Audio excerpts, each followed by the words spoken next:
മലയാള cinema, television, മാധ്യമ രംഗങ്ങളിലെ പ്രതിഭകളെ ആദരിക്കുന്നതിനായി പൂവച്ചൽ ഖാദർ കൾച്ചറൽ ഫോറത്തിന്റെ നേതൃത്വത്തിൽ സംഘടിപ്പിച്ച പൂവച്ചൽ ഖാദർ അവാർഡ് നൈറ്റ് 2026 തിരുവനന്തപുരം വൈലോപ്പിള്ളി സംസ്കൃതി ഭവനിൽ നടന്നു.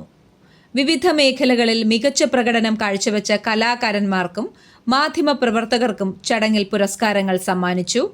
സാംസ്കാരിക കലാ മാധ്യമ രംഗങ്ങളിലെ പ്രമുഖരുടെ സാന്നിധ്യത്തിൽ നടന്ന ചടങ്ങിൽ പൂവച്ചൽ ഖാദറിന്റെ കലാസാഹിത്യ സംഭാവനകൾ അനുസ്മരിക്കുകയും അദ്ദേഹത്തിന്റെ പേരിൽ ഏർപ്പെടുത്തിയ പുരസ്കാരങ്ങളുടെ പ്രാധാന്യം ചൂണ്ടിക്കാട്ടുകയും ചെയ്തു.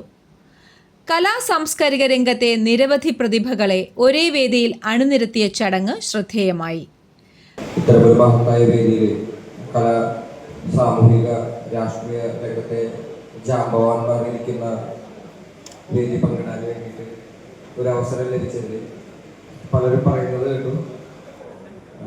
ഖാദർ മാഷ് ജീവിച്ചിരിക്കുന്ന സമയത്ത് പുള്ളിക്കാരൻ ഒരുപാട് പുരസ്കാരങ്ങൾ തേടിയെത്തിയില്ല.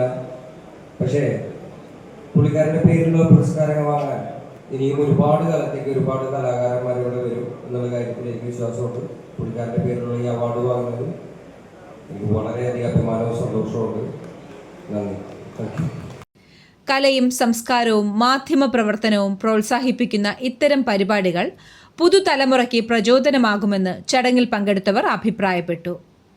പൂവച്ചൽ ഖാദറിന്റെ സ്മരണകൾ പുതുക്കിക്കൊണ്ട് സംഘടിപ്പിച്ച അവാർഡ് നൈറ്റ് കലാ ആസ്വാദകർക്കും മാധ്യമപ്രവർത്തകർക്കും ഒരുപോലെ ശ്രദ്ധേയമായ അനുഭവമായി.